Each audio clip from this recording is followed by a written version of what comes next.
back to another video. It's your girl Christina Fashion, and if you're new to my channel, welcome and join the Girl Boss crew.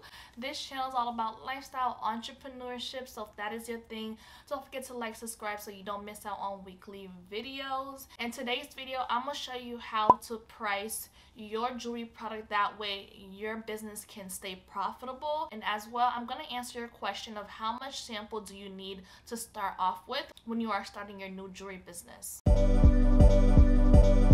When it comes to starting a jewelry business, there are so many key factors you have to consider that plays a role into how your product is priced that will make sense for your customer and for your business. Some key factors that determines your price would be like labor costs. So labor costs means, are you like the employee? Are you the sole employee who is doing the label, who is making the packaging, creating the packaging? Are you creating the product? What type of manual labor or physical labor are you putting into your business? Sweat equity. So if you're the one who's doing all the shipping, you're printing all the label, your customer service, you're handling the marketing, you're wearing all the hats, you want to kind of pay yourself. Some business people don't pay themselves because they feel like everything invested into the business should go back to your business. And this will all be based on your opinion. It's really optional if you want to pay yourself or not. But if you feel like you're overcompensating, you're putting a lot of effort into your business and there's no other sources of income coming in, you should definitely pay yourself. But let's say you have a part-time job or a full-time job, may not be necessary to pay yourself. It really all depends. Another factor that plays into it is your product, or your cost of goods sold. What it takes to create the product. You want to figure out, what the material takes to create it. What's the price of your chain? Are you paying separate parts for your gems, for your chains, for certain like drawing designs? What are you paying separately? And kind of figure out the cost, total it together and get a total estimate, and that would be your product cost, right? You will have that written down as long as your labor cost. So we're gonna go through the different factors, and at the end we're gonna add them all up. So next factor is determining how much is your packaging gonna cost you, right?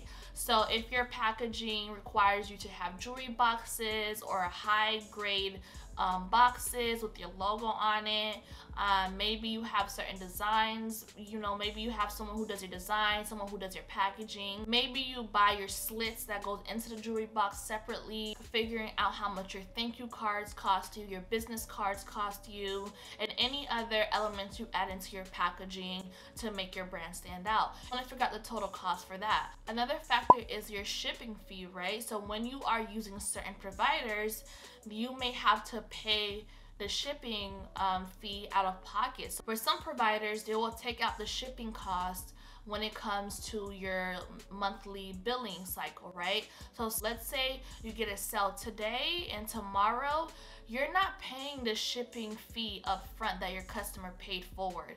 Sometimes the shipping fee will get deposited to your bank account along with your other sales from the past week, and then your provider won't take out the shipping fee until the end of the billing cycle. So that means that you can't spend that shipping fee cost that you have sitting in your bank account, right? Or sometimes maybe your customer isn't paying for shipping and you're the one who's taking the hit. So figure out how much your shipping fee is gonna cost. Another factor to consider is your credit card fee.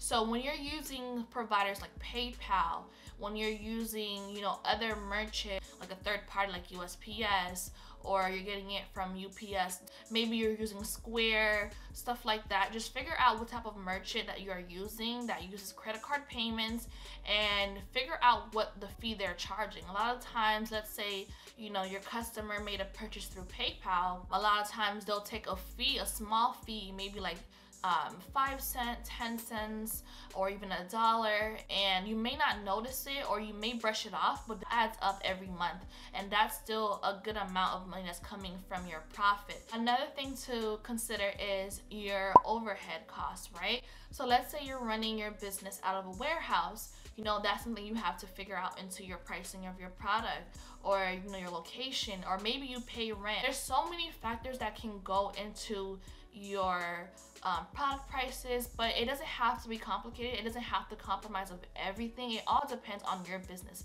Not everyone, you know, product costs will look the same as everyone else. You know, everyone product costs will vary. So, you know, my product costs will look different from your product costs. So for me, I keep a simple product cost for my business.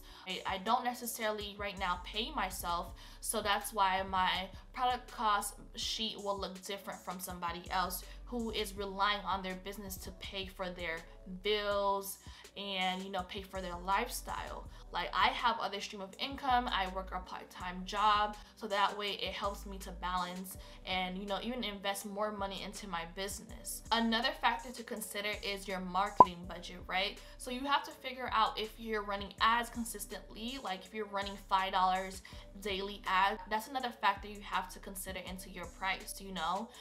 If you're running TikTok ads, if you're not running any ads and you're running free marketing, then that's fine. That doesn't have to go into your budget. But at some point when you want to start growing and scaling your business, that's something you may want to consider in the future. Now let's move on and use a real life example, but we're gonna do a simple one just because I don't want to confuse you. I just want you to get a basic idea of how to price your product. I'll look down on my screen because I am using my notes to keep me on track. Let's say your product costs you $5 to make or either source, right? So we're gonna write that down. And then let's say your shipping fee is $6, right? So let's say you're taking most of the hit for your customer. Then let's say your packaging cost is $2. You know, you keep your packaging costs low. You're not really doing too much, anything too fancy with your packaging. You just have a nice pouch, a nice thank you card. You're letting your design work do all the talking for your packaging, right? And then let's say you have a $5 labor cost. So you're paying yourself. You're the sole employee of your business. You don't have anyone else helping you. And you're like, sis, I have to get paid. So I get that, you know, you want to pay yourself so you don't feel like your hard work is going for nothing. So you're paying yourself $5 and then you're running ads weekly because it's one of your marketing strategies that works for your business. And you know, Facebook ad may not work for you, but Instagram ad is working for you. It's getting you followers daily, it's getting you sales. So let's say IG ad is what's working for you and you're doing $5 ads daily. That brings your total cost to $23. We forgot to mention that our material is stainless steel. Let's say you're working with a nice quality material, so $23 is a reasonable price, you know, a reasonable product cost for you, right? Now let's figure out how much we can really charge, right? That way we can make profit and have some left over, especially if we're thinking about upgrading our packaging, we're thinking about running more ads, we're thinking about hiring influencers or other things. We're just, you know, we just need money to keep our business flowing.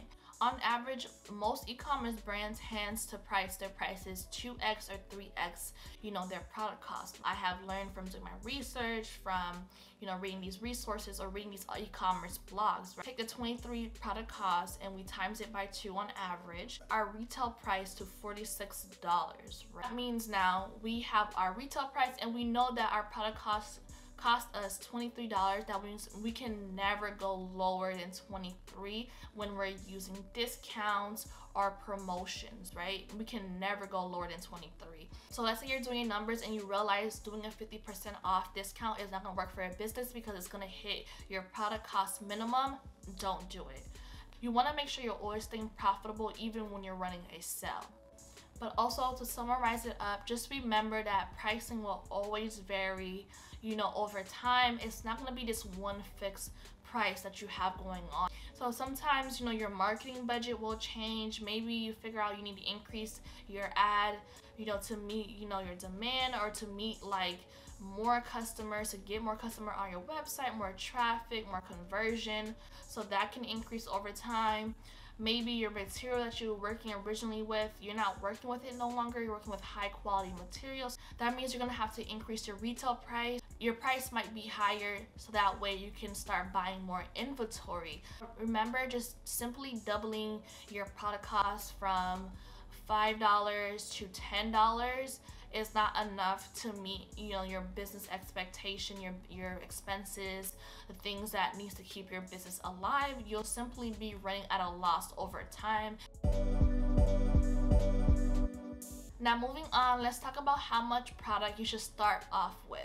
It can be overwhelming if you don't have enough money to buy inventory in bulk, but when I started off my business, I sourced for a supplier who could start off with a low inventory amount. So I started off with 25 pieces with one design.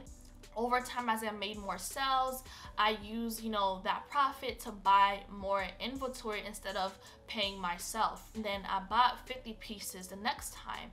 Then I increased to 2 designs to 3 designs, and now I have a lot more in my store. So you just have to take time and do your research, and you can definitely find a supplier to meet your budget.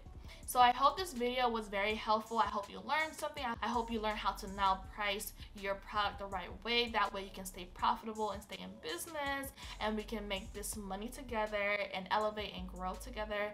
So give this video a like, thumbs up. Don't forget to subscribe. Comment below if you've been pricing your product right. Let me know what mistake you have done. Let me know if you're staying profitable or not. I'm gonna do more videos of different pricing strategies that are out there. Maybe this simple pricing strategy may not work for you, so I will do a lot more videos on this in the future. And thank you for watching, and have a great day.